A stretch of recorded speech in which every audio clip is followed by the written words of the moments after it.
Shoot it podcast. Yeah, I don't know much of that is broadcasting. I can't forget any of it. Mate. It's just us bantering. We've got a drink, mate. We'll be here all day now. Yeah. I'm not doing it. I'm not working. Have you got any cranberry? It's just some CJ. Okay. We'll do this. Then we'll go to the shop and then we'll do another one. Have I made that up that you like cranberry juice? No, you've not. Right, okay. I'm sure that it's like lurking in my subconscious somewhere, but I've referenced it a few times and you just sort of looked at me as if to say, "Hey Dan, fuck off." Vodka cran. It's a really cool drink, isn't it? It's well on trend, vodka cranberry juice. Yeah. Cranberry amaretto is nice. Do you want to try vanilla vodka cranberry? I know you don't drink, but you could make an exception. It tastes like strawberry split ice cream. Oh really? It's fucking brilliant. Yeah. It tastes like nothing to me. I'll try that at some point. Yeah, well. I might as well be drinking fizzy water. Nice, but it's getting you all up here. Yeah, that's it. I'm happy Corona's cheap right now. Yeah. It's the effect, and I don't have to pay for it. I spent £6 on 2 beers last night from the chocolate box. No cocktails. Were they in nice bottles? Yeah, they were. Got home, poured it out, took a sip, and thought, "Fuck, I've thrown my money away. Can't taste it." But the bottles was nice. The bottle was lovely. Change it to 3 guys chatting shit. Yeah. That's what it's still going to become over time. The intros are just going to get longer and longer. Right, let's do the proper intro and then we'll just carry on chatting. That's kind of what we do. Right. Welcome to Pause It Play It. I'm Josh. I'm Matt. I'm Dan. Okay, let's carry on talking shit. Yeah, we just spent the last, 2 hours? An hour and 46 Chatting minutes. shit. Yeah, all unbroadcastable content. Yeah. That's a tease. As usual. What were we even saying? Well, we are talking about number 4 today. Yeah. That's probably the least cool way to refer to it. Number 4. It's like Roman numerals 4, please. Yeah. Yeah, Roman numerals voice. EP number 4, please. How do you? Is it 4? Yeah, I would say so. It's 4 not. It's by not IV. 1985. Is it? That's a good point. I've never thought of it that way. I've just been very to the point and thought, well, this is the 4th EP. Yeah. Let's call it number 4. Yeah. I'm with you on that. This feels again like something we should have researched. What did Matt Healy mean when he decided to use Roman numerals? He was probably just stoned. I think. He was like, I'm calling it before, lads. We've obviously been fans, so we spend ages giving them loads of credit when they are just lads, though. They are just like, it could just be like, that's cool. Yeah, why don't we do it in Roman numerals? Yeah. Roll another one, lad. Yeah, I reckon it was probably Adam or Ross's idea to call it 4. Let him have a turn. Yeah, and then Matt and George were like, that's a shit idea, why don't we just call it 4? I bet we'll call it 4, George. Yeah, that's a good idea. I like that. Better than Music for Cars as a name, I think.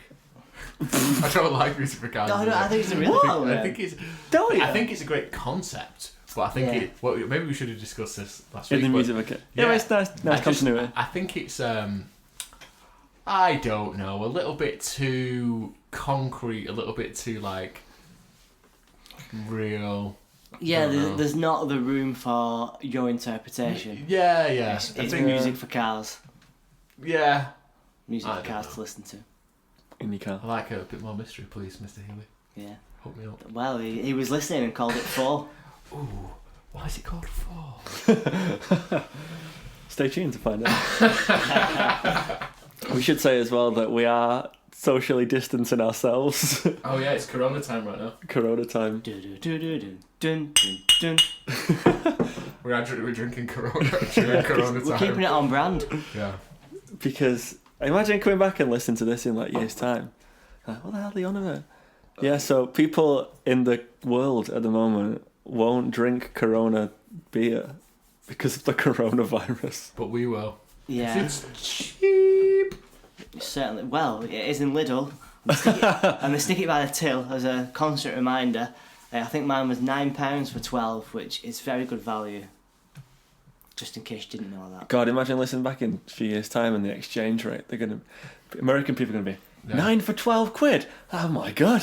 Yeah. No way. We were talking about shouting like the date out in songs, weren't we, in the last episode? That's what we're shouting at, like with exchange rates. Yeah. We're timing the podcast right now. Oh my God. Have you listened to Out Good this week? What you gonna listen to? I've mainly just been shitting myself Well, about the coronavirus. everyone's buying bog rolls, so you've Yeah. you've got enough. Every time you ask that, I go into my Spotify Discover Weekly and see what it's shown me, but I don't think I've discovered anything. You know what? I've been listening to all sorts this week because You've been I've been working from home, so I just have headphones on, and I've listened to the Star Wars theme tunes. Well, That's not nice. theme tunes, sorry, soundtracks. the scores. Yeah. That'll do you while you're working from home, though. Yeah. In the zone. Batman Returns from Is that Danny Elfman, Danny Elfman? who also does the Simpsons music. The Holiday, Hans Zimmer, it's a vibe. I know I've not listened to that, but I do like Hans Zimmer's work. My wife walked down the aisle to that shit. Really? Nice. That's cool. My mum, Zella. what? Oh yeah, Zella. Shout out Zella, the energy. That's really good. Phoebe Green, been listening to a lot of her this week. I don't know who that is. Yeah, no Damn, one you've does. outcooled me. No one does. Me and Dan saw her support Pale Waves at Sound Control. I didn't remember that. Oh yeah, I was gonna go to that, but I couldn't. Yeah, Incredible. and Jamie O'Ball was there, and he was just stood a few feet behind us Oh shit, yeah. because he did an Instagram of the Pale Waves gig, and we're pretty much Your heads are in the back. Yeah, and we were See mine, gutted wouldn't because you? we were joking, weren't we? Saying, "Oh, imagine if Jamie was here." Not that he'll come from London just to watch Pale Waves.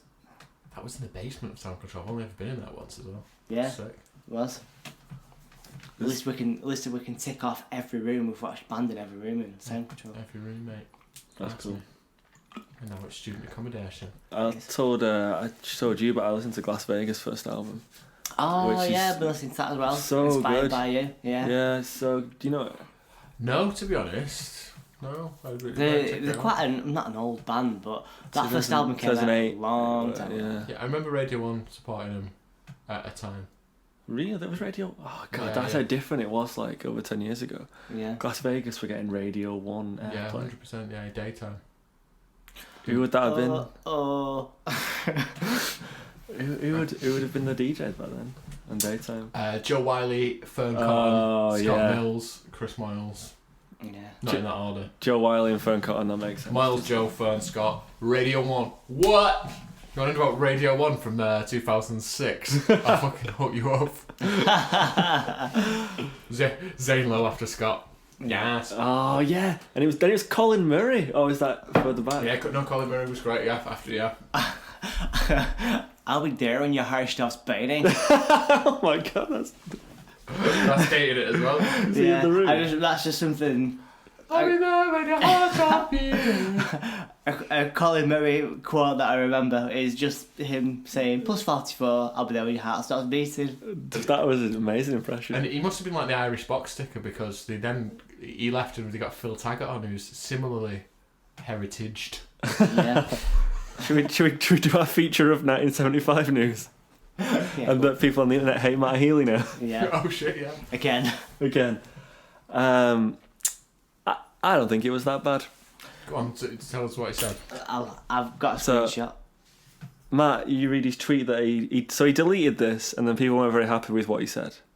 Yeah. And it is as follows. Stop telling people to support you. It's not very well punctuated. I'll start again. I said that's why we're angry at him, because he's not using correct punctuation. Stop telling people to support you. We don't want your EP and zine bundle right now, Laura. We're going to die. I think that's funny. I think it's funny. EP and zine bundle. Zine. Yeah. The use of the word zine is funny. Yeah, it is. That just even part of sentence. Fanzine. Your EP and zine bundle. That is funny because that just really does summarise a demographic. I don't think it was that bad what he said. No, I don't. I mean, I can see the humour in it. Like, I don't yeah. feel for a minute like that were his genuine thoughts. Stop trying to make money during these difficult times. He was just making a joke. Yeah, I get like, because the thing is, people say is now that like you don't really want to do jokes when you're punching down. That's how they say it. Oh, okay. So because of his position. yeah, Successful artist. yeah. Millionaire, probably. And then like people were sort of saying, Dad's in Vida Saint Pet. well, yeah, That's an emoji. and Benidorm. Yeah, and Benidorm. And like people were sort of saying like, well, it's all right for you, you know, you're in this position. Sneezing is not a symptom of coronavirus. But then also like, it was just a bit of a joke. But how shit is it that just because you've been successful, you can no longer make jokes? Well, it happened. Where's that leave Michael McIntyre? But it happens to you see it a lot, especially on Twitter now, with like people that are sort of super famous, like Elon Musk. No matter what he puts, there are so many replies. So much negativity. Yeah, and like sometimes he will put stuff that he maybe hasn't thought through so much. Like he was the one where he was like, "We're gonna build sort of like what was it? It was like sort of highways underneath cities to stop like traffic and all this," and people were like, "So you think you've invented tunnels?" Yeah. And stuff like that. He put some dumb stuff, but then the amount of like stuff that he tweets that just people just go over the top. Yeah. Yeah, so I don't think it was that bad, and I'm not trying to say that because we want to be his friend, but Well, please add me on Instagram again. Oh yeah, he deleted you, didn't he, poor lad? right. Okay, so today we are talking about what we're gonna call 4, but it might be called IV. Now we're gonna stick with 4. Holy shit! Intravenous. Oh!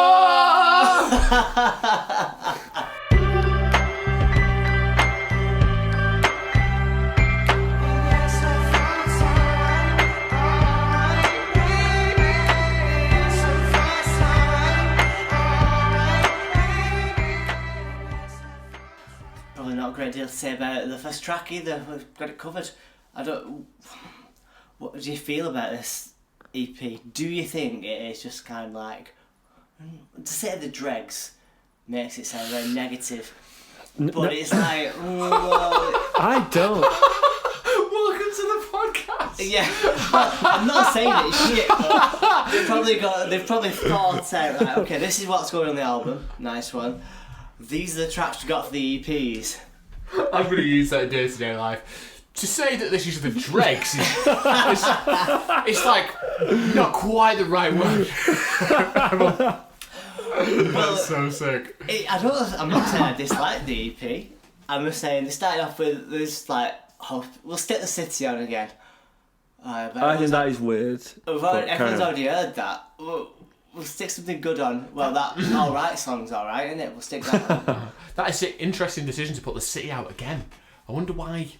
What went through the minds when they did that? When it was all out, it was good. They must have known it was going to come out on the album as well, and they stuck it on there. There's only 3 tracks on it, weren't there? So it was just to boost up to 4, I reckon. See, I don't think it's as good as the Sex EP, but I think it's the most. I think it's my second favourite, you know, and I think it's the most complete EP. Oh, okay. Because I think the Face Downs, it's got a lot of like experimental stuff on it. Music for Cars has got 2 sort of ambient songs either side of like Chocolate, and I think this has got 4 really good songs on it, but one of which we have already heard before. So that is a weird. Yeah, but it is a good song. Oh yeah. Well, it's slightly different, isn't it? The drums change a bit. I think it might be. I think it might be because they knew it was going to be the first single. Yeah. So they were building more hype for it by putting it on the release before the album. Yeah. And they knew it was going to be the opening track to the album. Did any of the songs have videos of this one? Because that's an interesting thing to see how seriously they took them, or how Yeah. Because I don't think they did. Probably did. So you had I don't think at the time. You had the City video where they were in the factory. Yeah. And then the City video. Let's look at the times. You can edit this to make it sound there's a realistic. second City video. But did that come out with the album as the first release from the album, or did it yeah. come out on this? Yeah. I've got to do the proper. I'm not even on it. On a bit of a side note, though, does the city refer to the pub in the Northern Quarter? If you wanna find out. So released 20th of May 2013. So 6 years, 10 months ago. Yeah, you know what? Actually, that whole intravenous thing has changed my view on what the album was called. So you think you're going to call it IV from now on? Well, I'm probably still going to call it 4, but I feel there's more artistry has gone into it now. I thought it was just like, we'll call it 4 because it's the 4th one, but now it's like it's the 4th one, but also it's IV, intravenous. Dan, have you said what you think about the album, the EP as a whole? I Well, I laughed at you calling it dregs. So, I don't know. Now you said that, maybe it has gone down in my estimations. Because the city, you are feeling that's a bit of filler, really. We've heard it already. You've heard it before, yeah. To take the piss even more, you know they're going to hear it again. They certainly did when they released it. But I like the songs, mate. To be honest, I like. So far, it's alright. It's a real vibe, and I think it was a real moment coming out of the EPs, and he knew they were going to be famous then, and he was, well, I'll save it for when we get to that song. But yeah, I like it. I think it's a good EP. Yeah, it is. Well, I was like, as we've already established. It's like Bob Mortimer's train guy. Yeah. Buy you a cappuccino. Date this as well now. As we've already established, I can't even think what the last track's called now. Fallingforyou. Yeah, that for me is the go for a wee, go for a beer. Oh, as you say. It's not that it's a poor song. It just doesn't tick the boxes for me. So for me, it's just about the two middle songs. Yeah. Right. Let's get into song by song. So as it starts with the city, and the city, I'm guessing. Wait, let's have a look. The city is going to be in 2 episodes' time, given the way we're releasing these.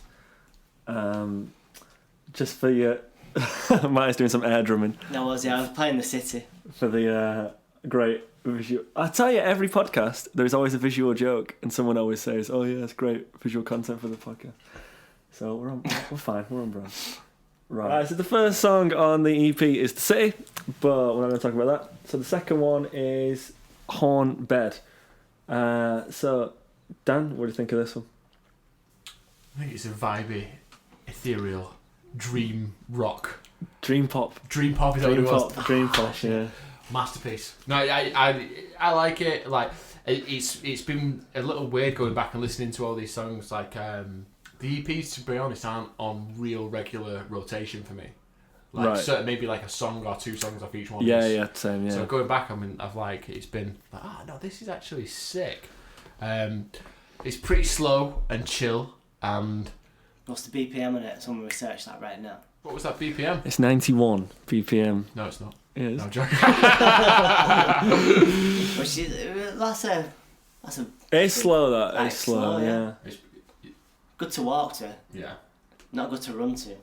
So yeah, it's very relaxed. It doesn't really go anywhere. I think it's just like it's almost like ambient background music, similar to Face Down, similar to Undo and stuff from the previous ones. Yeah. And it's of that theme. They're like a group of songs. Yeah, I actually really like this one. I think it's one of my favourite ones in the more ambient electronic mould of ones they do. Like you said, like Undo and stuff like that. Yeah. I think it's more than just the sort of intro song, like intro set 3s or something like that. Yeah. Or like Face Down. I think what I think that on this EP, what I think stands out more, and I don't know if it's because of the selection of songs on it or if it's anything to do with the actual recording of it, the vocal production's really good, and it stands out as being particularly good on this. Like, there's affected vocals in Fallingforyou. Yeah. But I think when listening properly, it stands out that like the production values are there. Now, it's likely that they recorded all the EP songs in one go. It just so happens that these are the 4 that they put on where I'm actually thinking about it. I don't know if they might have recorded them in order and got better and better and more into what they were doing. You would expect, but... Because if they were on the road and stuff, and it's all digital, and... Do you know what I mean? Were they in, like, 2012, 13? Well, early, 13. I think they were. Before the album. Yeah. Yeah, they will be. It might, okay, that might be the case, and if they were... I agree, though. To me, it feels like progress. Yeah. And, like, they've developed the... Because usually, when bands release EPs and they go like on and on, they do get better.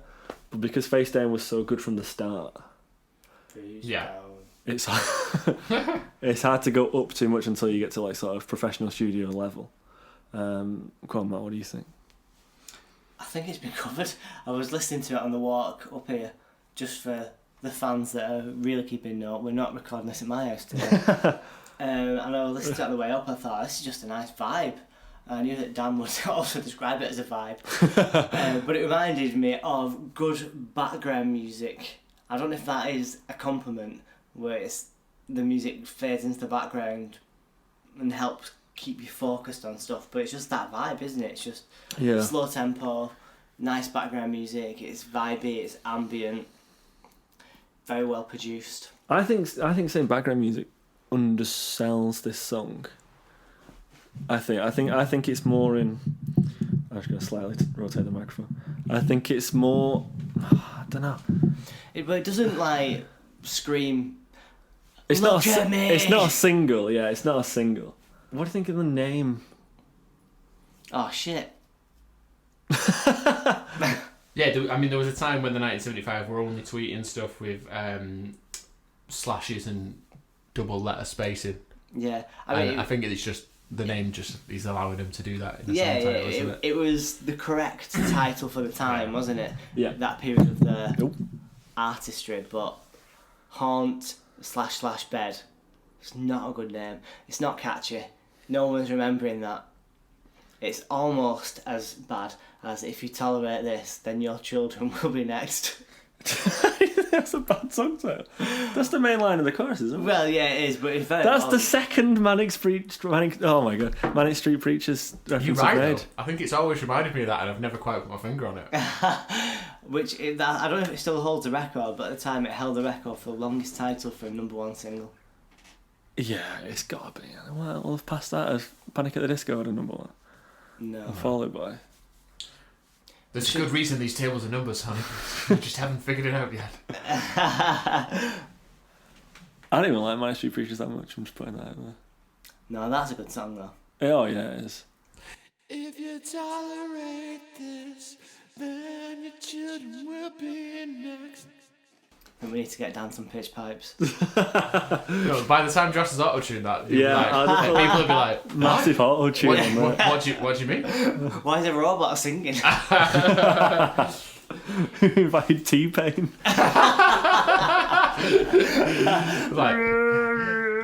Sounds like Chewbacca. Yeah, well, T-Pain reminds me of Chewbacca. I can't name a single T-Pain song apart from I'm on a boat with Lonely Eyes. T-Pain is a that is fucking great. T-Pain Right, so lyrically in the song, it starts a bit dark. Just a little bit. I think it might be about someone whose dad's recently passed away. I'm sorry that your dad is I dead. feel like you're probably on something. I've got a great insight into Matt Healy's mind. I like the second line is, I hope you amend it. Like, well, if you've got an idea of how to amend death, write in. To positplaypod@gmail.com. But yeah, I don't think it's possible. But I do think I was going to lyrics then by accident. I think that the lines, I think I've lost a lot of my friends through belief that I'm an instrument. That's a cool statement. Reading the lyric, like the lyrics as a whole, this is definitely one of the more interpretive songs. It's one of the more, what's the word? Well, it's open to interpretation, isn't it? What's the word? It's the more metaphorical. That is the word. Like we said in the past that there's lyrics that are really like super descriptive. Like even obviously the start, I'm sorry that your dad is dead. That's not very interpretive. But the rest of it, it's hard. Like it's hard to like. There's parts of it where you don't know exactly what the line is getting at. Through belief that I'm an instrument.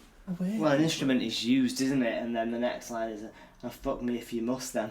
Yeah, but if I lost a lot of my friends through belief that I'm an instrument. I think if you think about how So Far It's Alright's written, basically as if he's saying it to somebody, but if you know anything about the band, you know he's talking about himself. Yeah. And I'm always open to the idea that like when he's saying, "Well, fuck me if you must," then it's actually like a girl helping him get over something or whatever. Do you know what I mean? Obviously his dad's not dead though. Tim's with us. He certainly is. I do like, actually, another thing that they do lyrically quite a lot is that he'll sing lines that people that is from the point of view of someone else saying to him. Yeah. Like I like that. I'm really big on that. Do you think the well, fuck me if you must then? This is just like complete speculation. Do you reckon that's like a response to someone going, fuck you? Or is that like, fuck me if you must then? Yeah. I can't exist within my. They're really like the lyrics are really good, but it's very abstract. This one, but I suppose that does the musically it's pretty abstract as well. I like.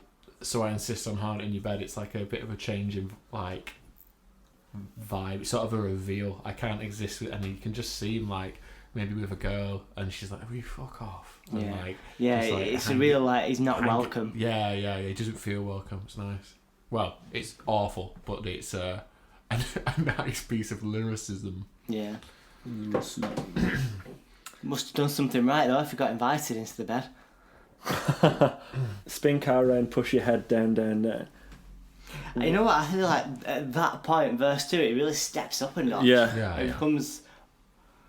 I don't know if the vibe changes. It doesn't become more vibey. It's just a bit more poppy. It's after the it's when he starts singing the "I'm Not Scared." That's when that sort of kick drum comes in. Yeah. And that's really that's really like leading the song. That is actually just a real kick drum we've got far away actually. Yeah. That harmony in the verse. What's the first line in that bit? Sorry. Crashing into the ground with you. So. Okay. Love that. I like the synth. I don't know. It must be a synth that's like. I think it's guitar, you know. Oh, do you? Yeah. Yeah, I think it's in a really effective guitar. Yeah, with a swell on it. Yeah, because you can hear like a slight bend in the note, and I think that's a string bending. Right, so shall we move on? We did think that when we were going to do this EP, that obviously we skip the city because we're going to come to it. Home Bed is good, but there's not loads to say really. However, It's filler. next two songs. Well, I know that we're all of the opinion that so far it's all right. Is a great song. Yeah. It's so good. It is the standout track of this EP. Yeah, I think lyrically it might be the best. Yeah. The best EP, not just this EP. The best includes sex, not including sex. Yeah, not including anything that's on the album. We've skipped over that shit. Yeah. So EP tracks. Just EP track. I think lyrically this is the best. Great bass line. Or at least I think it is. So good. I like it as well because it's pretty clear to me as a songwriter that this song's lyrics first, and it's like basically give me a beat to sing these lyrics over. But I love that because musically it's so different to other stuff. Yeah. And it feels like natural instruments. That's not the right word, but you know what I mean. It feels like it's real drum kit, real bass. And that weird sort of like glockenspiel xylophone sound. Yeah. Like I can just imagine Adam in a corner, banished. Get in your corner, Adam. Just play your xylophone. He's like, okay, I'm sorry, man. As the other guys all go to the pub. Yeah. Catches up ads. But you know what I mean, like especially in comparison to Home Bed, which is all electronic sounds, and then you get this, and this is all like natural sounds. Yeah. Before we start, do you want to hear my anecdote about this song? Of course. Duh. No. Oh, okay. Well, thank you for listening. Go for it. Right, so this is when I was like, God, this would be like 5 years ago. I was working this bar, right? It's like Tuesday night. I'm setting the scene. It's like Tuesday night, so we weren't that busy. Quiet. And I just put a playlist on, which happened to contain this song. And I was just stood at the bar making drinks, you know, singing along to myself. Didn't think anyone was really paying attention. This couple sat in front of me. It's like there's been about 60. This couple. And the guy goes, "Oh, who's this song by?" And I was like, "Oh, it's by a band called the 1975." And he goes, I thought so.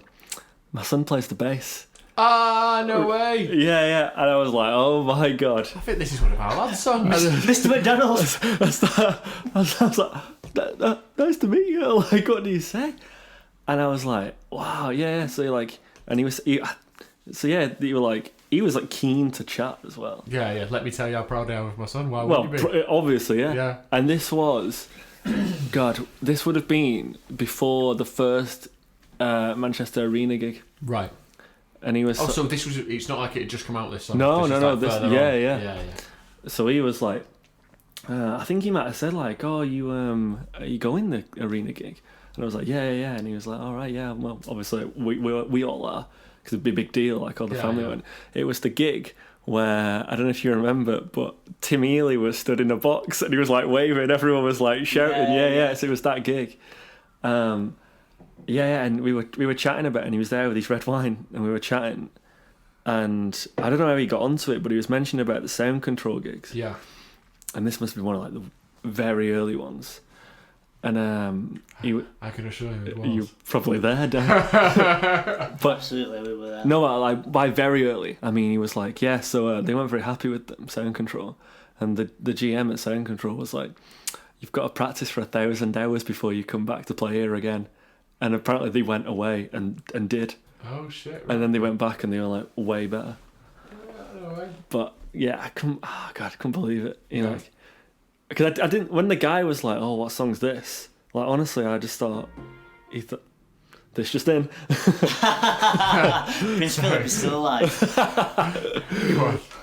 I was like, I didn't know what he was gonna say. Like even I said, "Oh, this is a EP track from the 1975." Yeah. Like, I can't believe he was like, "Oh yeah, I thought so." That already put me off. And then when he goes, "Yeah, oh yeah, I'm Ross's dad." What? Well, and that ends anecdote hour. Which bar was that? A whiskey jar? No, it was what's it called? It was Trafford Centre. Oh, was it? Yeah. Oh, right. That's it. You got to choose a playlist there. Yeah, it was. Yeah. Well, it was like a Tuesday. There was like two of us on. I'd be the manager on shift, and we just used to through the week. You just play a bit of whatever. So we had like a bit more of a chill playlist. Yeah. So I just queued this. Sick. And then Are you a personal license holder then? Yes, I am. Go ahead. I ain't got my wallet on me, but yeah. But yeah, so far it's alright. Do we all agree that lyrically it's just a big fuck you?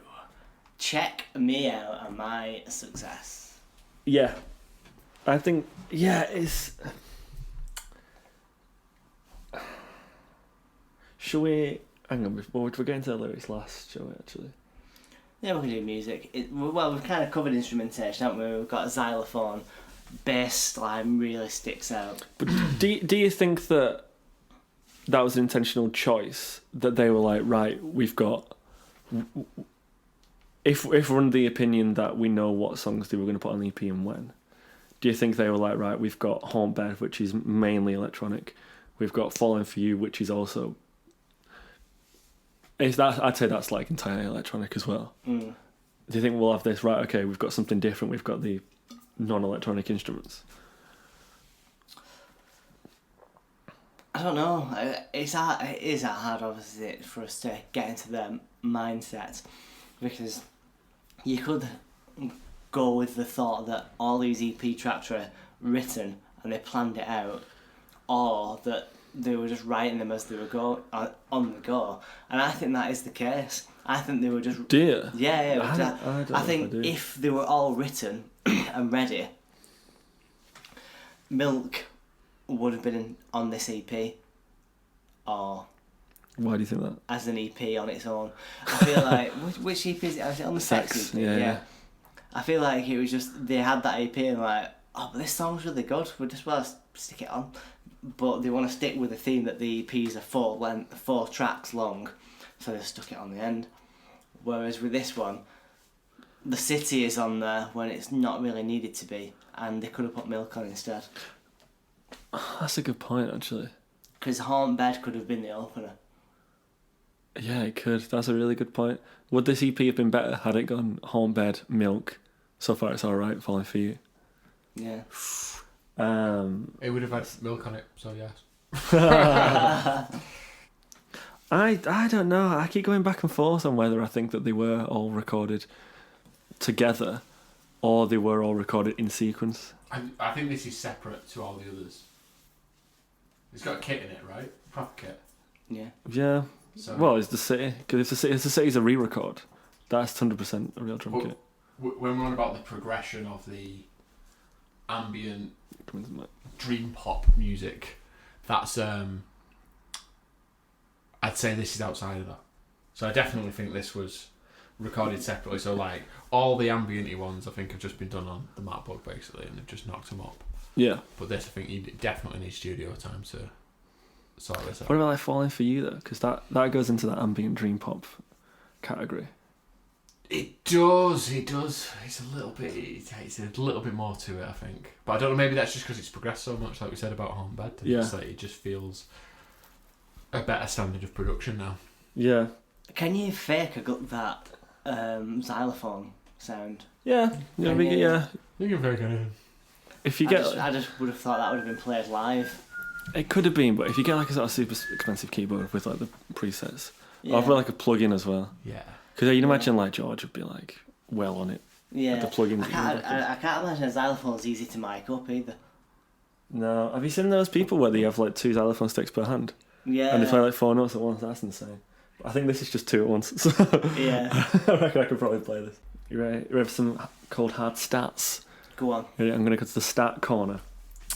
Stato. Oh my god.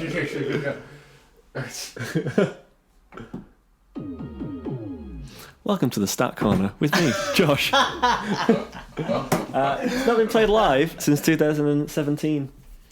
That's a long time. For such And a it was good song. it was only played live 4 times that year, and then it's basically been played live less and less since 2014, basically. Have we heard it live? I feel like we have. Yeah, I feel that way. I don't think I have. Why do you think they don't play it? Because it's so good, isn't it? It probably just doesn't fit into their current brand. You know what I mean? Like, as a touring band, you really want to tour your current album because that's the work But you've they are done most currently. they are playing like. If you look at the current tour though, it's a weird like amalgamation of everything. They're not. If they're playing Sex Second, they're not giving the early work the respect it deserves. But like the other week they played Menswear. Yeah, because I was going to say maybe it's a strange situation where it is a song that's definitely lyrics first, and so if people in the audience don't know it, they can't just vibe along to it. It's a bit slow for that. I think anyway, and it's very repetitive. And if you don't know the story that he's telling, it's like. I get what you mean. Yeah. But if they're playing Menswear, that's exactly the same. Yeah, and they played Undo on this tour as well. Yeah. I mean, out of those 3, I'd much rather hear this. Yeah. But I mean, sure, like obviously 1975 fans are like, they're gonna know all this shit. Yeah, you'd expect so. Yeah. So yeah, they're not. The fans aren't part time, so. no, we're saying it like we're separate. Here we are. Yeah. But those people out there who don't make podcasts. yeah. But if we were watching them and we heard this, we would be like, oh my god, this is so good. Yeah, we would. But do you think, well, maybe like lyrically it's not necessarily, because it's very personal, I think, lyrically. And it's smug, right? Yeah. Like that's... Yeah. So do you think that the lyrics don't represent... Like you said, it's not their current brand, is it? No. But did you mean lyrically or did you mean musically as well? I suppose both. It's not something they've produced very, recently, so not necessarily something they might be a bit bored of it, maybe, but also that smugness gets you backlash on Twitter. That's what we've seen this week. Like it's the story of rich kids growing up. Yeah, like, and basically. It's if you don't want to be known as a rich kid anymore, stop playing the song that's about you being a rich kid. But people really don't like that. That's one of the reasons why people. They're pretty divisive to 1975, and one of the reasons is that I think people really don't like the fact that they were, let's be honest, quite privileged. You can't buy talent though. No, and that is undeniable. There's someone in a band who'll remain nameless because I respect them very much, but they keep it genderless. They really don't like Matty Healy or the 1975. And one reason is that they think that essentially have had handouts, and they've had they've had opportunities because of where they're from, being a upper class suburb of Manchester, who Matt Healy's parents are, and the fact that they all must have been pretty well off. But I think you give all those factors to many other bands, and Yeah. they would not produce the quality of music that they do. Yeah, I agree that there is like, I think there's an argument to be had about people having these opportunities, because when you go like, because I go to Harrogate, and we do music stuff in Harrogate, and you see there, because that's a posh place really, and we're from fucking Rochdale, you know. Yeah. But you see that even just like living somewhere like that, you just see like the difference in opportunities that you might have. Yeah. Just from the place you're being from is a bit more well off. Yeah. Than somewhere like this. So I think there's an argument to be had, but like you say, you know, you can't get this successful based on the fact that you had a bit more cash when you were younger. No, in fact, you've got because I remember people saying like, "Oh, his mum's famous," and I was like, "Yeah, I don't think Denise Wells has too many hookups With the music world, in the music industry that could open you up to, headlining Leeds and Reading last year." Yeah. It's just, Imagine if she did though. oh, can my son headline? Probably not. No. Like, you know what I mean? There's only real sort of fame and quality that can put you in that position, I think. Yeah, like Mabel, do you know her? Yeah. Yeah, well, her mum's Nina Cherry, her dad's a famous producer. That is an example of someone privileged and using their parents' contacts. Yeah. Not that I'm saying she's shit, but I'm just saying that is an example of it. But it's like, I mean, you know, you look at Will Smith's kids, they've both got music careers. And they're shit. Well, yeah, let's be honest. I whip my hair back and forth. Like, I know, like, what's the lad called? Jaden. Yeah. He's The Black Matt Healy. Yeah, he is. That's what I'm he does look like him actually, doesn't he? He does, yeah. They You have the give same Matt, thing. Matt Healy a solid tan, and he's Jaden Smith. But obviously they've, with, you know, Will Smith's the dad. They've got record deals like that. Just, Yeah. But you know, really, what? Denise Welsh and Tim Healy. How much sway have they got? Have you seen that video on YouTube of Matt playing at one of Tim's gigs? Why would Tim be doing gigs? I don't even know. He does play. Yeah. He's got a song on the album. Right. Tim Healy singing one. But so there's a video of Matt Healy playing Hallelujah at his dad's gig. Ah, Back do you when he know was a what? I kid. feel like I have seen that, you know. Yeah. Has he got like the classic 2002 mullet going on? He's got an email for his to death. Yeah. Yeah. Yeah, the proper like Lego man haircut. Yeah. Yeah, I think I have seen it. Yeah. I miss mine. You remember when you got the arc? Yeah. So one time, Matt, do you know this? No, you won't know me at this point, but it was inspired by what's the singer from? Rue Describe it. Reynolds. Yeah, I know that's a guitarist. No, that's that singer. Yeah. Is it alright? Yeah. It looked really cool, to be fair, like an arc. So it was a fringe, Yeah. and then it went. So the sides were long as well. Yeah. So again, podcast content. But basically, it was Matt's fringe that went across like where the normal fringe would be, but then continued down, and the sides of his hair was long. So it was like one continuous curve. Yeah, I mean, it could have looked good if it was well executed, but it wasn't. Oh. So it looked. It was a very hard haircut to get It right. looked like I'd done it myself. Yeah.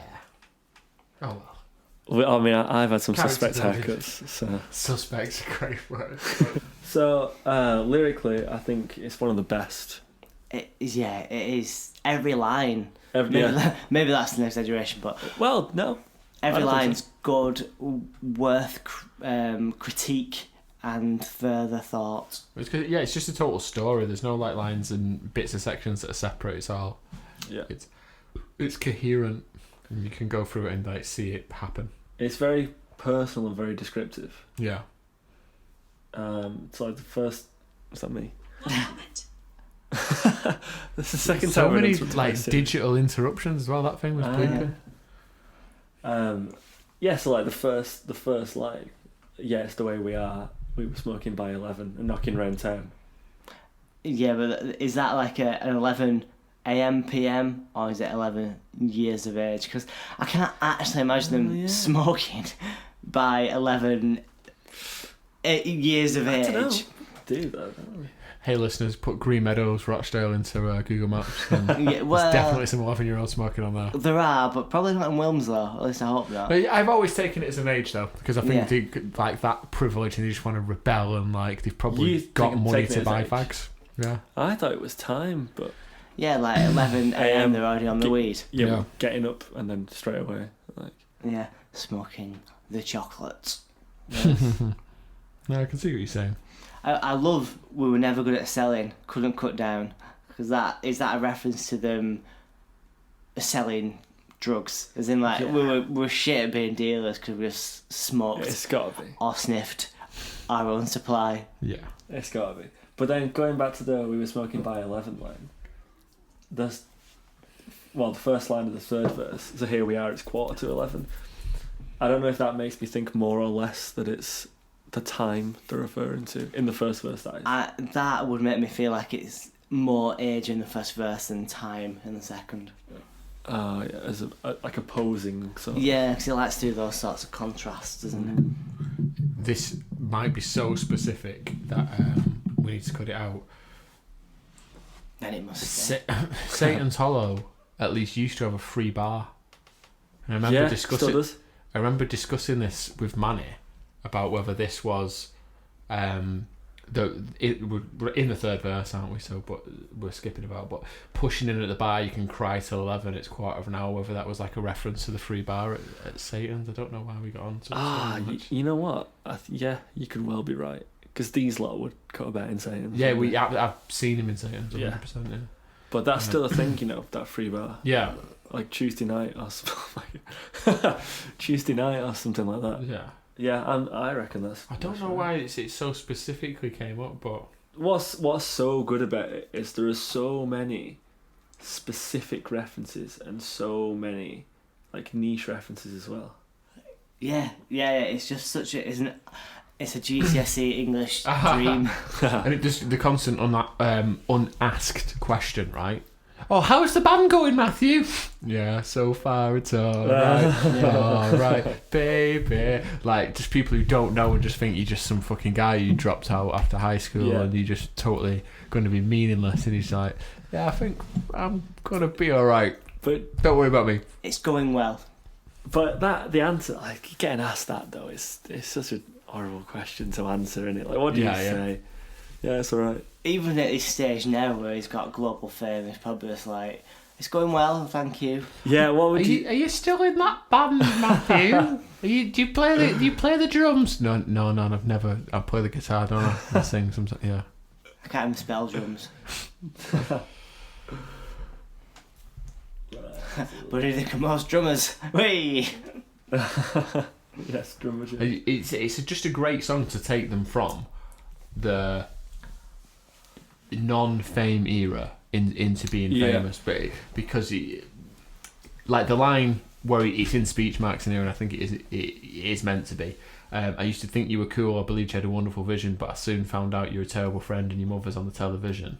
Like, he's referencing things that people could take the piss out of him for and say like, "Are you famous because you've got famous like family and stuff?" And he's like calling it all out before the album comes out. But I think that as well, like, going back to saying that people don't like them because they think they've got the privilege. It's like getting that in early, like referencing that in a song. Yeah, it's almost like that is their way of saying like, yeah, I get it. My mum's on loose women. Yeah. But I'm all right with it. Yeah, because you can imagine that some people, like, I don't know. It's like, have you seen Nicolas Cage's son? No. He's like, yes, I have. He's like a full-on goth. Oh, right. Like face paint goth, black hair goth. Yeah. And how many people do you reckon he tells Nicolas Cage is his dad? Yeah. It's almost like he's sort of saying like, yes, this is who my parents are, but I'm fine with it. Yeah. I'm still going to do this. I like how he breaks totally out of that story as well and takes it back to just being with somebody who doesn't have any pretense with. Gives a go on your bike. Yeah. How are you getting over? Such a good line. And it just like drops straight out of that story, and then all of a sudden there's just no bullshit, and it's like, how's it going then? It's like, yeah, it's alright. But it's just go on your bike. In comparison to even like songs on this EP like Home Bed, this is the complete opposite end of the spectrum, where this is so conversational, it's so descriptive. Yeah. It's not metaphorical at all. Like, because they go on your bike, how are you getting on with your life? There's no second meaning to that. No. Do you know what I mean? That is just something that he said. Yeah. To a mate. That to me is almost more like rough than anything. I imagine that'd be on council estate. It's Withenshaw, not Wilmslow, that. Because you're on your bike, you're not going to give me back though, are you? No, I'm not. You're right. Can I play? Don't know, mate. It's not my ball. Yeah, exactly. It's just got that vibe, but it's just very, I don't want to say immature, but childish. Yeah. Just go on your bike. No, I'm not going to give you go on my bike. It's not something that you don't. How old would they be about this point? Like sort of early 20s. It's not something that you'd imagine. To the end of 23. Is that all right? Yeah. Well, is that him or is that? Yeah, he were that age. Yeah. Oh right, okay, then yes. But like that's gives a go on your bike is not really something you're saying at 23. I just like how after sort of, and it comes right after a line about his parents. Yeah. As well, it's almost like if you're gonna do a line about the parents, then he goes right back to something he probably would have said in childhood. Yeah, I see that. Jump into to verse 2. He does some stuff here that's like Matt Healy lyric techniques that I'm sure he hasn't invented. But, like, so he repeats "Is that all right?" at the end of 2 lines, which is similar to when he repeats "Don't you mind?" Yeah, in me. But you said earlier for this EP that it's that thing where he says a line but with a different meaning. Yeah. And it's similar. It's similar to The City when he's like he uses cleaning up twice in 2 totally different meanings. But so he says coming to the end of 23, and then it's coming to the end of you and me. And again, we've talked about all these EPs as like growing up, loss of innocence, people going getting the degrees and getting jobs, and then it's like, oh, you're not going to get a degree and get a job. Like, is your life okay? It's like, yeah, all right. Like, it's like an answer to all those critics, right, of him. Who were like, oh, come on, Matt, get a proper job. Yeah. It's like, oh, I'm probably going to headline lead, so okay. The last lines of the song, I feel like, are fantastic. Well, yeah, just the whole second verse. The whole song's great, isn't it? Let's face it. But I love referencing sitting at Pete's house playing video games, doing stuff that you can't afford. But then that going into, I can't be picking up in the town, so get me one of Adam if he's sorting you out. But also Adam is a term for MDMA. So is this a line of, so get me one off Adam is the dealer, or get me one of Adam, as in get me a gram of Adam if he's sorting you out? Oh, drug references. I did not know that. That was a term for MDMA. Yeah, 'cause it's an anagram, isn't it, of MDMA? I just looked because the 1975 Deaf Institute gig, all those black and white videos were Pete Eckhart's videos, and he's changed his YouTube name to Adam Gunn. So I don't know why that is, but because I've always liked to think that was the Pete that they were referencing. And now he's changed his name to Adam. Yeah. Wow. Yeah, I wonder if it's then it's to get me one off Adam. Where, but and then we get to. I was always looking for a way to get out. It's a reflection on the size of your house, a silver spoon, and a zoot in your mouth. Like we say, it's just taking everything that anyone could ever say was negative about him and taking ownership of it and being like, I'm good to drop my album now. That's the theme of the song. It is taking ownership of the negative stuff. But I like as well. I mean, they've used. Oh god, what song uses the word zoot is. I always forget the name of the song.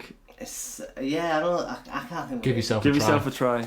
Where he says zoot in that. Yeah. But I mean, this is going deep. But zoot is such an uncool word. Yeah. Do you know? I think these things were pretty cyclical though. Yeah, that's what I mean. Yeah. Like, oh right, okay, I'm with you. But I mean, like, it's almost ironically saying it. Right.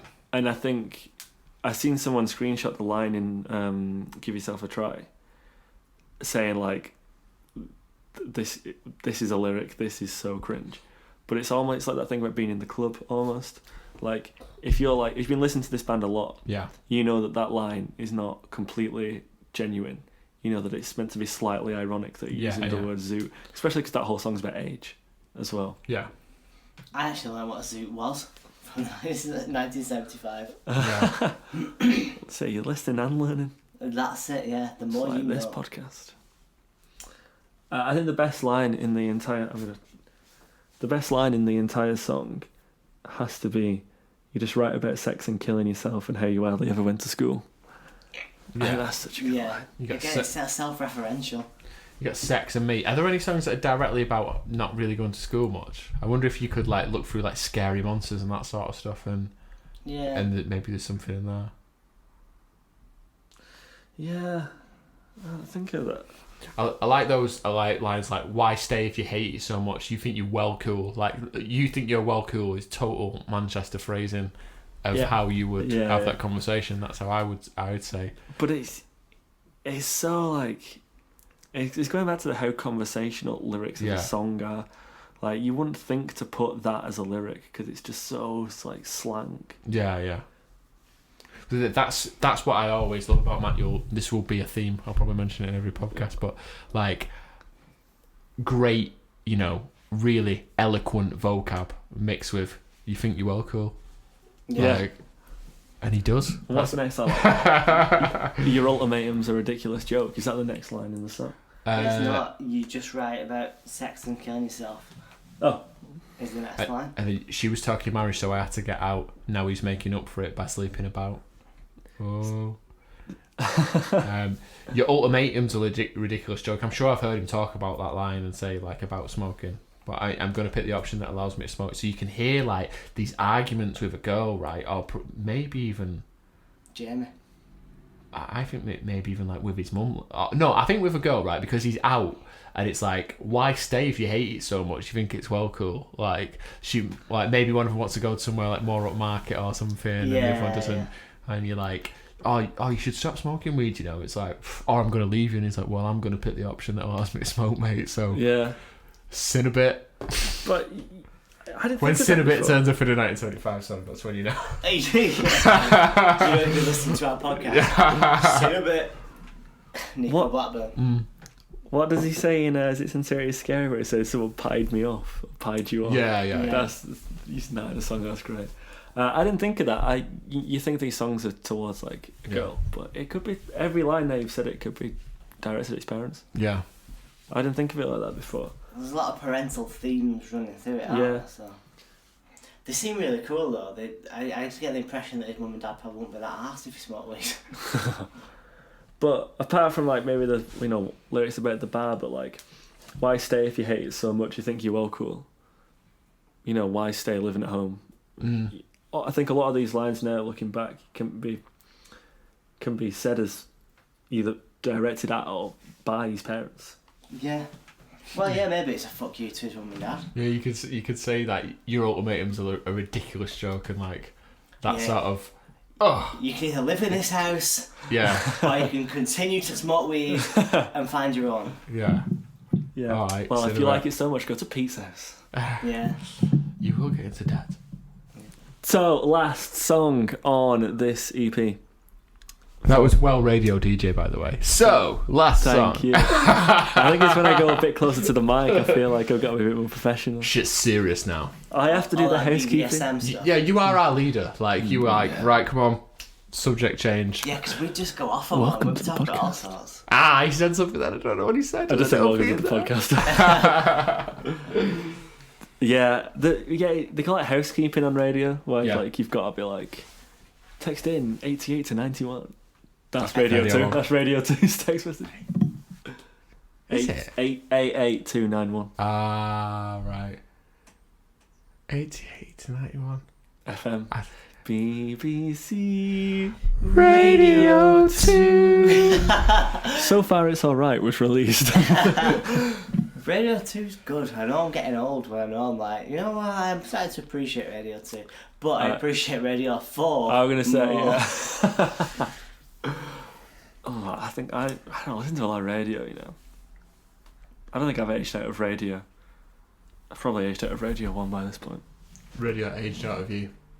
Maybe. You're too young for that shit, bro. It's off. Right. Should we actually talk about So Far It's Alright? No, we shouldn't. We've done that one. No, my God, fall for you. Why do I keep saying that? I'm supposed to be I think Josh has been drinking. Yeah. I'm supposed to be the host of that 75 podcast. I can't get the song names right. Right, what band's this? My first quibble with this song is It's not the dregs of the EP. We won't call it that. By the way, your snorts keep coming up like so clear. I've just got headphones on today. Proper like, can you see each one like pop on the waveform? No, we've been so loud the last few minutes. The waves have just spiced up. Yeah, my first quibble with this song is the lack of spacing in the title. You don't like that? Well, I mean, if I'm being truthful, I'm indifferent. But I just wanted to say quibble. It also allows us to say that, you know, Matthew forced the other guys into an artistic decision to do that, right? Yeah. Do you know what? I love Drop this the song. lows. I love it, mate. I love it. I could fall in love to this song. I really love this song. The more it goes on, I like it more. This song just reminds me of seeing them at Academy 1. Me and Dan were at the back. We must have turned up late. It was going off. It was just banger after banger. We were like, this is the best set they've ever played. Then they played this. I was like, oh. Do you know what? What year would that have been? Let's have a look. Let's have a look if we can get that set. Academy 1, yeah, because that's Academy, isn't it? There's Academy and then 2, 3. Yeah, and club. But yeah, I didn't know I'd ever seen my fond memory of this song is that because it's not one I particularly want to hear live, I just want absolute uplifting vibes. I just went straight to the bar and got a drink in no time. So I was really pleased that I could just leave and come straight back with a drink. I think I might have found it, 2014. Oh, we That sounds need about my right. bike and Oh join my on god. the Oh my god. Jesus. The City, Milk, Money, So Far It's Alright, Talk, She Way Out, Head Cars Bending, Falling For You. What a vibe. An Encounter, Settle Down, Heart Out, Pressure, Me, You, HNSCC, Menswear, Girls, Encore, Robbers, Chocolate, Sex. Yeah, that would have been it, and I would have gone for another drink during HNCC. Wow. Do you know what though? HNSCC, Menswear, Girls to end the first set. That's a kind of weird. Jesus, though. The City, Milk. So Far It's Alright, Full, Headcast. Oh my god, what a great set. Yeah, I love this song. I feel like they play it live every time I go and see them. Yeah, so do I. It's not that it's bad, it's just I just think there's so many other songs they could be filling that 3-4 minutes with. Yeah, there is, you know, but there's something about this one which feels really authentic again. I think a lot of the lyrics on this album, this EP are, well, they all are, but this one in particular. You know, musically, it's like, you know, you can relate it to Me. I think we said last week we put them two in the same category, Me and this, and it's just a slow build with a slow like sort of synth like pad, whatever, the drums, and then just like the low vocal again. Yeah, again, I think it's totally lyrics first because I think production-wise, really, I wouldn't say much to knock this song up on a pirated copy of Logic, would it, George? I don't think there's anything too revolutionary in the way it's produced, but I think he's got something to say, and they've created an environment for him to say it, and it's just that chill vibe. I just don't see, if you go out like on a first date and come back and put the song on, I don't see how you don't end up, you know, cuddling and that. That's all I'm saying. Do tissue down. I think you can tell people's response to this because obviously they're still playing it live in 2020, nearly 7 years after it was released. But the crowd love it. Yeah. The sound of people singing along, and especially the big line at the end that I don't want, you know. Yeah. What is it? That is a great crescendo. I don't wanna be your friend. I wanna kiss you there. Oh god, I'm gonna put my tune on that. But yeah, because obviously like, the music, there's like a break in the music at that point. Yeah. And then it's just the lyrics, and everyone shouts that, like, because everyone knows it, doesn't it? I wanna be your dad. I wanna be your dog. I don't. I wanna be your dog. Oh man, I love this song to me because it's just about young love, man. Yeah. And like, all we need's my bike, right? Which says I don't have a car. Bike again. Yeah. It does. It says I don't have a car, and then immediate juxtaposition, media studies students, and your enormous house. Like, all we need is my bike and your enormous house. Like, it's gonna swing right round. Your mum and dad are away. Things are going down. I've written a song. You're gonna love it. That line. You said someday we might when I'm closer to your height. Yeah, I like that. It's short. So, like, do you know, like when you've got that you got that girl who's probably like, you thought about since you were really young or whatever. Yeah. And like it's never happened, and you're totally friend zoned, and then I then feel when that you conversation. Yeah, because like what the age difference between like I don't know, let's say 14 and 16 is pretty big, but then the age difference between like 22 and 24, for example. Yeah. He ain't big though, is he either? To be fair. No. Didn't he mention his height in another song? Yeah, he probably did. I think he says it in the sound. Neither's Tim though, is he? We know where he gets it from. That's true, yeah. Yeah, I can't believe how much I actually like this song, because usually the ones I gravitate to, the ones aren't really the sort of traditional love song ones. But I just... Oh, leave me feet. Oh, God, I'm aching. I've been sat on a hard chair for far too long. I stood on a spike. Do you want to see it? No. What a great reference. I've pierced my foot on a spike. We definitely spoke about its production. I said anybody could knock it up on a laptop, and it's just a platform for Matt's lyrics. It's lack of spacing. Like as we've mentioned, lack of spacing. Yeah. Why do you, so it says here apparently Matty Healy said, I regret not putting Fallingforyou on the album because I think that's the best song we've ever written. Now it's not dated, so I imagine this would have been post first album. Well, I hope he never listens to this podcast then. He listens to your parts. Yeah. Just a minute. This is the time he goes to the toilet and gets a beer. Well, what I was trying to reference before, it's in She Way Out, and it's not about his height. It's when she says it's not about your body.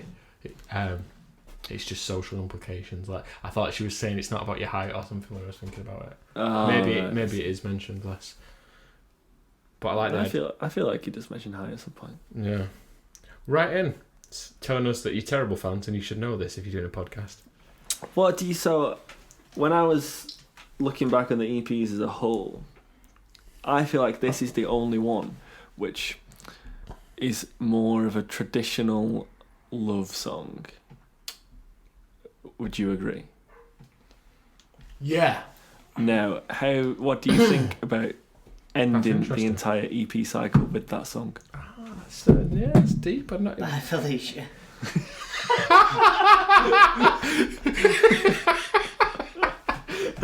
What's to say the fresh avocado thing again?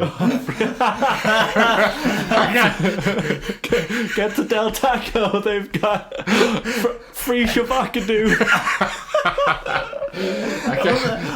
I love it's called Del Taco. I've been thinking about that all week, but I've not been able to think what the thing. The delivery of it makes it. Yeah, it does. Free shabakadoo.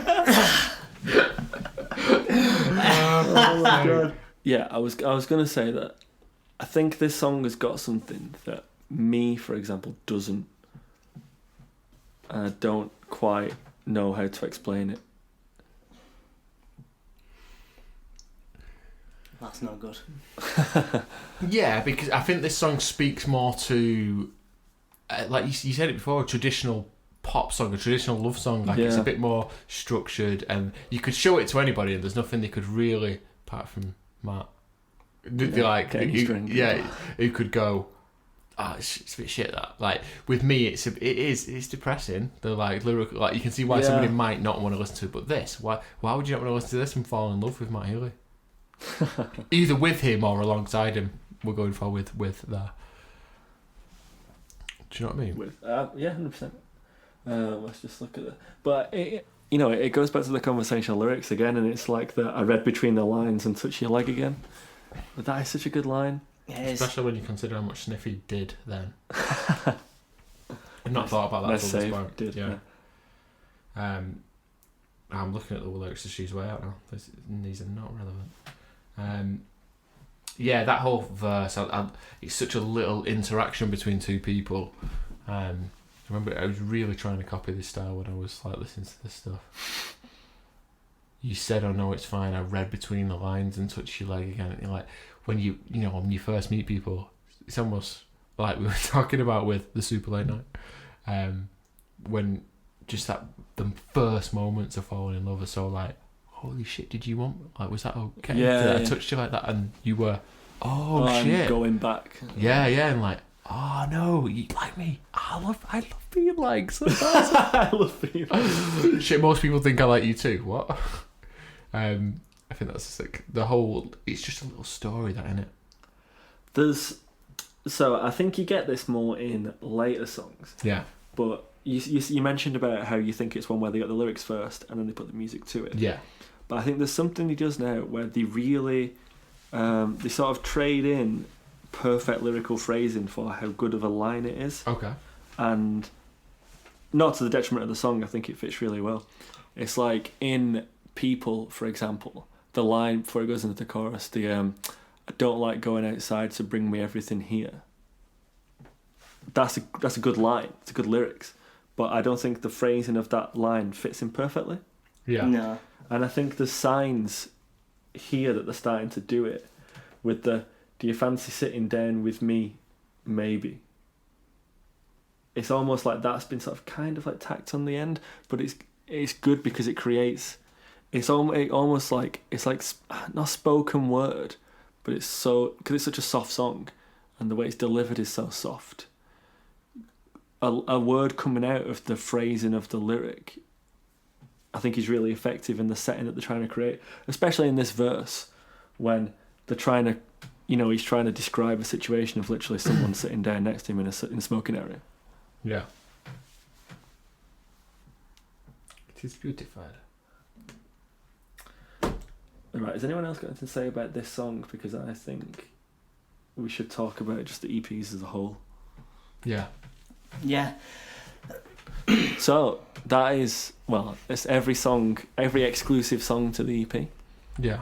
So you can think of it as like the EP era, so like the 2012 to 2013. So yeah, just thoughts on the EP era as a whole. I feel like it's the EP era. Sorry for the cough. Edit that out. Corona. It's for the more committed fans, isn't it? Which isn't something exclusive to the 1975. That you can apply that to any band, even S Club 7. The EPs, the singles, they're for the real fans, where they just go a bit more left field. But I don't really feel like there is much difference between the standout EP singles and the album tracks. Yeah. I think they're all very much of a similar standard. I don't know. I think they are still a little bit different. Maybe there's a couple that could have gone on there, but I don't think you would have fitted in with the album as much. Don't you? I think it's interesting. Just if you think that album was like a piece of standalone art, like it is what they wanted it to be. They said they wanted it to be like a John Hughes film soundtrack. Yeah. So it flows like that. It's great. I don't know. Maybe if stuff was reproduced though in that way, I think that gets forgotten a lot when you talk about what a song is. Like you can totally make it a different thing with the same lyrics and melody with the totally different production style. So yeah, maybe. But I think the EPs were just a genius way to approach this band that could have been too intense, releasing those, 2 or 3 big songs, Sex, Chocolate, City, Up Front and Robbers as well. Yeah. And they purposely decided not to, and I just think it was marketing genius by Dirty Hit leaving Robbers off, especially. All on Red, yeah. Holding off on it for so long. When people knew about it really, and it was everyone wanted it, and you just couldn't get your hands on it, and it was great. I think it's weird because usually when bands first start they record like a demo EP, then it steps up and up and up until they finally make that album. Yeah, I think they knew from the start they were going to make an album, and the EPs they don't act in the linear way that they usually do for bands. They act as like an introduction to this band. Yeah, they've not built up to it, have they? Like I said, the album was a given. They knew that was coming. And they worked back from there. Yeah. It's like their build-up was, the times they spent with different band names, releasing them songs and deleting them off MySpace again. That was almost in the place of like a normal band's EP. Yeah. And it's like a prequel to the album. Yeah. It's like, not a palate cleanser, but it's sort of like, it's saying like, right, okay, this is what this band's about now. Yeah, I think that's why so far it's alright. It's a great. It's not the last song, but it's so important as a way to say we're doing the album now. We're transitioning from people like some kids from Wilmslow into a band, and this is happening. Yeah, and here's our answer. Yeah, here's our answer to your silly questions about it. What order do you think they were written in? Do you think? I know we've kind of covered this, but if you were to put the songs written in chronological order, they probably wouldn't appear chronologically on the EPs, would they? No, I think Face Down, I think that was written first. Yeah. Because I think that stands out so different to the... Yeah, I feel like it's very try-hard. It's like, this is the sound we want, and then they might have relaxed a bit by the time it got to releasing Sex. Yeah. I think the last three, I think they were written all together. As in, not all together, but in the same... I don't think it was written EP1, EP2, EP3. I think it was Face Down was first, and then they wrote all the songs that then were split over the rest, obviously apart from like Sex and stuff. I would say, I think stuff like You, So Far It's Alright, Milk, I think songs like that would have been written closer to the end. Yeah, because I think they'd refined the craft more. Yeah. Whereas stuff like perhaps Undo, Hornbed, Intro Set 3, they feel more like them. That's still the experimental phase. Yeah. So, if you can split the EP songs into three categories, you've got Face Down, Face Down EP, which is on its own, experimental phase with them, sort of creating music on MacBooks, and then you've got the end where it's like, right, here are just some like fully formed songs we're putting out, stuff, maybe stuff that they thought, does this quite, maybe written for the album, but it doesn't quite fit on the album, so let's release it now. I agree. Yeah, it's like an outlet, isn't it, for songs that might have fallen by the wayside due to like the intentions and what they were planning on doing with the album. And God, they didn't. It's a good idea, and it was a great introduction. And the tease over months for like it was genius. And like so we said right at the start of doing this podcast, he learnt the lessons from when he was managing One Night Only. And he let that song just blow up and get daytime Radio 1 play for a few weeks, and that was it forever. And he's like, never again. Just for tonight. So that is the 4 EPs done. I can't believe we've made it this far already. I know, yeah, it does. It already feels weird looking back, but I'll get nostalgic about stuff I've not even done yet. So that first episode does feel like ages ago. Yeah. I feel like we've all progressed as well as podcasters. One mic. Like, it took about half an hour to finally set up that one mic to get it working. We need to sort this sellotape situation out. Don't tell the listeners how to sellotape. There is no sellotape. There is no spoon. I think it's going well, gentlemen. Well, the fans will tell us that when they email in. The millions and millions of fans listening to our podcast right now, they'll email in and tell us we are wrong. We will be wrong a lot, I think, especially because the fans are so into it, aren't they? Look at like everyone who corrects Matt all the time and stuff, and you're like, oh, yeah. We are not super fans. We just love it. Yeah. We were just there first. But do you know? And don't forget that. Yeah, we were just there before you.